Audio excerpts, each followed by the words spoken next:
Have you ever wondered how one single day could completely change the course of a nation's history? Well, let's travel back to the year 1066, a year so monumental it's etched into the memory of every history buff. This was the year of the Battle of Hastings, a clash that would redefine England forever. It all started with a classic problem. A king, Edward the Confessor, died without an heir. Suddenly, the English throne was up for grabs, and three powerful men believed it was their destiny to claim it. First, we have Harold Godwinson, the most powerful earl in England. He was English, popular with the other nobles, and was right there on the scene.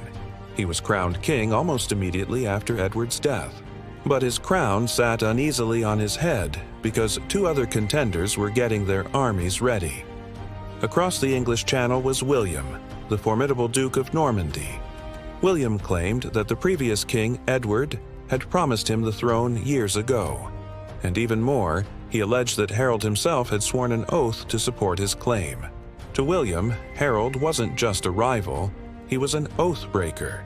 He began assembling a massive fleet and an army of knights, ready to take by force what he believed was rightfully his. And then there was a third player, a true wild card. Harald Hardrada, the King of Norway. This guy was a legendary Viking warrior who believed his claim was linked to a deal made by previous Viking kings of England. Teaming up with Harold Godwinson's own exiled brother Tostig, Hardrada launched a massive invasion of northern England. So, King Harold of England found himself in an impossible position, caught between two invading armies. He first had to march his forces north at lightning speed to deal with the Vikings. In a stunning victory at the Battle of Stamford Bridge, he defeated Hardrada's army. It was a brutal fight, and both Hardrada and Tostig were killed. It seemed like Harold had secured his kingdom, but there was no time to celebrate. Just days later, Harold received the news he had been dreading. William and his Norman army had landed on the south coast of England. Exhausted from their recent battle and the forced march north, Harold's army had to turn around and march all the way back down south, another 250 miles. This sets the stage for our main event. On October 14th, 1066, near a small town called Hastings, the two armies finally met. Harold's English army, composed mainly of infantry, took up a strong defensive position on top of a hill.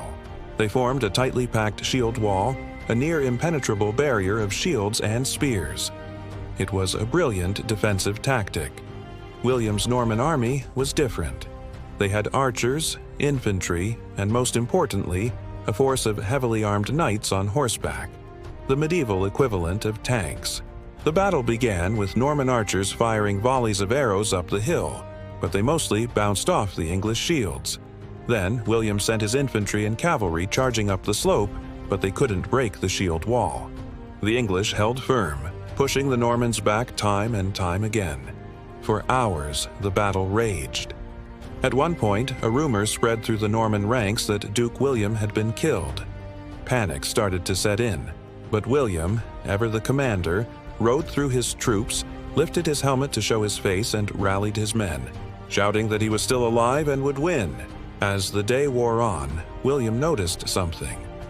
During the Norman retreats, some of the inexperienced English soldiers would break from their shield wall and chase them down the hill. This gave him a devious idea. He ordered his knights to pretend to retreat. The trick worked. Believing the Normans were finally beaten, parts of the English shield wall broke apart as soldiers charged after them. Once they were lured onto flat ground, William's cavalry wheeled around and cut them down. This tactic was used repeatedly, slowly chipping away at the English defenses. As dusk began to fall, the final, decisive moment came.